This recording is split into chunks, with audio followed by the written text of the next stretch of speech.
Friends, last time మన videos లో మనము స్ట్రెస్ అంటే ఏంటి, దానికి గల కారణాలు ఏంటి, లక్షణాలు ఎలా ఉంటాయి అని తెలుసుకున్నాం. ఈ వీడియోలో మనము స్ట్రెస్ నుంచి బయటపడడానికి ఎలాంటి కోపింగ్ స్ట్రాటజీస్ ఉంటాయి అనే వాటి గురించి తెలుసుకున్నాం. ముఖ్యంగా ఈ కోపింగ్ స్ట్రాటజీస్ ని 3 రకాలుగా డివైడ్ చేయడం జరిగింది.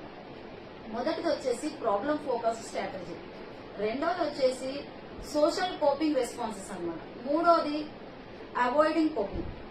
మొదటి దాంట్లో ప్రాబ్లం ఎలా వచ్చింది, దాని నుండి బయటపడడానికి ఏం చేయాలి అనే దానిపైన ఫోకస్ చేయడం జరుగుతుంది. దానికి ఎన్ని పద్ధతులు ఉన్నాయి ప్రాబ్లం నుండి బయటపడడానికి అనే దానిపైన మన ఆలోచన అనేది ఉంటుంది.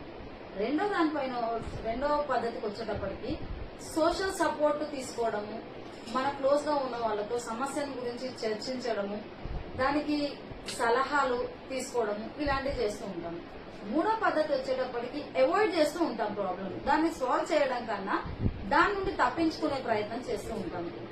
లైక్ మనం ఎగ్జాంపుల్ తీసుకున్నప్పటికీ ఒక సమస్య ఉన్నప్పుడు ఆల్కహాల్ యూజ్ చేసి అంటే ఆ ఆలోచనలు రాకుండా ఉండడానికి ప్రయత్నిస్తూ ఉంటాము, లేదంటే ఏదైనా మూవీ వాచ్ చేయడము, టెంపుల్స్ కి వెళ్ళడము, ఇలా మన ఆలోచనలు ఆ సమస్య పైన ఉండకుండా ఉండడానికి ప్రయత్నం చేస్తాం. ఇలాంటి 3 రకాలైన కోపింగ్ స్కిల్స్ ఉంటాయి.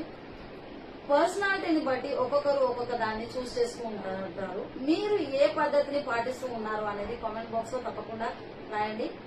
నా వీడియో కనుక నచ్చినట్లయితే లైక్ చేయండి, షేర్ చేయండి.